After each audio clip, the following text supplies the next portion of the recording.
పంతులు గారు, వధువు పేరు, వరుడు పేరు, మా పేర్లు రాసి పెట్టారు. కాసేపు ఆగండి చెబుతాను.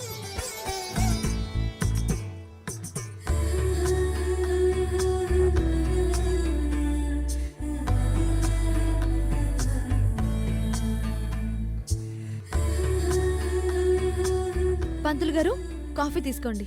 తొందరే ఉందమ్మా, లగ్నపత్రిక రాశాక తాగుదాంలే. అప్పుడు అదే కాఫీ మంచినీళ్ళ తాగాలి. ఇప్పుడైతే కాఫీ లాగా వేడిగా తాగొచ్చు. తాగండి. తీసుకోండి.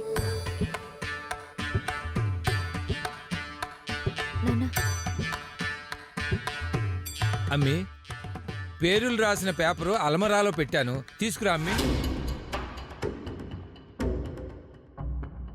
అక్క, బ్యాండ్ లోపలుందిరా.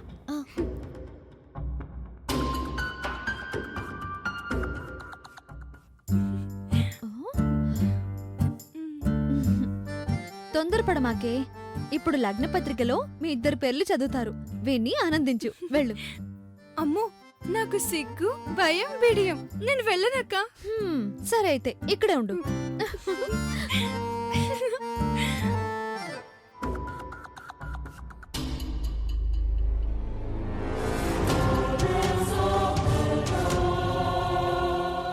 పంతులు గారు,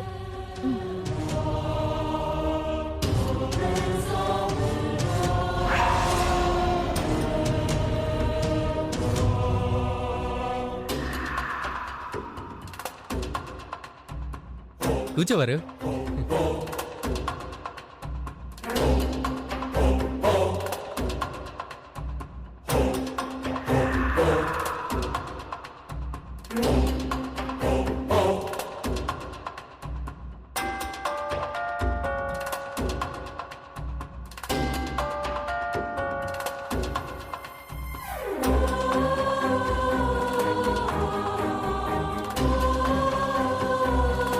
పంతులు గారు, లగ్నపత్రిక రాయటం అయిందా? అయిందండి. చదవండి.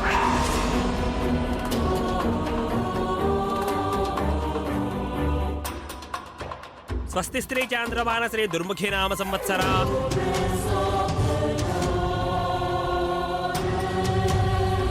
శ్రావణ బహుళ పంతులు గారు, సంస్కృతం మాకేం అర్థం అవుతుందండి, పేర్లు చదవండి. సరే. శ్రీ గుత్తికొండ ఏడుకొండల గారి కుమార్తె అయిన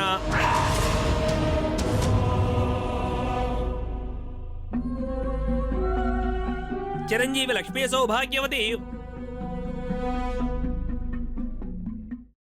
అమ్మా, అలాంటి వాళ్ళది నిజమైన ప్రేమ కాదు, అది వ్యామోహం. ఎగ్జాక్ట్లీ చిన్నత్త. నిజంగా ప్రేమించుకున్న వాళ్ళు అలా చేయరు. ఎంత మనసు విరిగిపోతే కన్న కూతుర్ని పట్టుకొని మా దృష్టిలో చచ్చిపోయా ఉంటుందా తల్లి? అది సరే అమ్మా, తన కూతురుతో తన మాట అనేటప్పుడు ఆమె మాటల్లో వ్యథ, కళ్ళల్లో బాధ గమనించావమ్మా? పెద్దబాబుకు బర్త్డే విషెస్ చెప్పు కూడా వెళ్ళాం కదా. ఊరికే ఎలా కాలిపోతుంది? మంట పెడితేనో పడితేనో తగలబడుతుంది.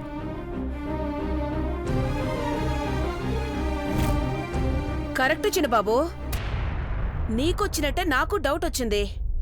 పార్వతే షర్టును తగలబెట్టిందనుకుంటా.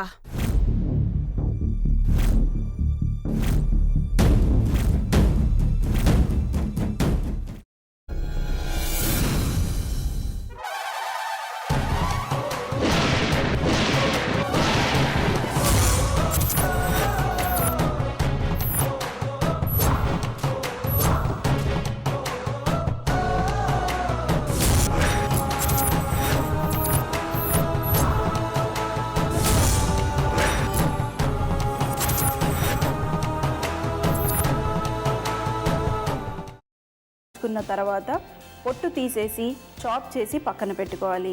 ఒక ప్యాన్లో కొద్దిగా నూనె వేడి చేసి అందులో ఆవాలు, మినప్పప్పు, శనగపప్పు, కరివేపాకు, సన్నగా తరిగి పెట్టుకున్న ఉల్లిపాయలు వేసుకుని 1 నిమిషం పాటు వేయించుకోవాలి. ఆ తర్వాత కాల్చి కట్ చేసి పెట్టుకున్న వంకాయని కూడా అందులో వేసుకుని బాగా మిక్స్ చేసి బౌల్లోకి ట్రాన్స్ఫర్ చేసుకుని అందులో తగినంత చిక్కటి పెరుగు లేదా పల్చటి పెరుగు వేసుకుని మిక్స్ చేసి అన్నంతో కానివ్వండి, చపాతీతో కానివ్వండి సర్వ్ చేసినా చాలా బాగుంటుంది.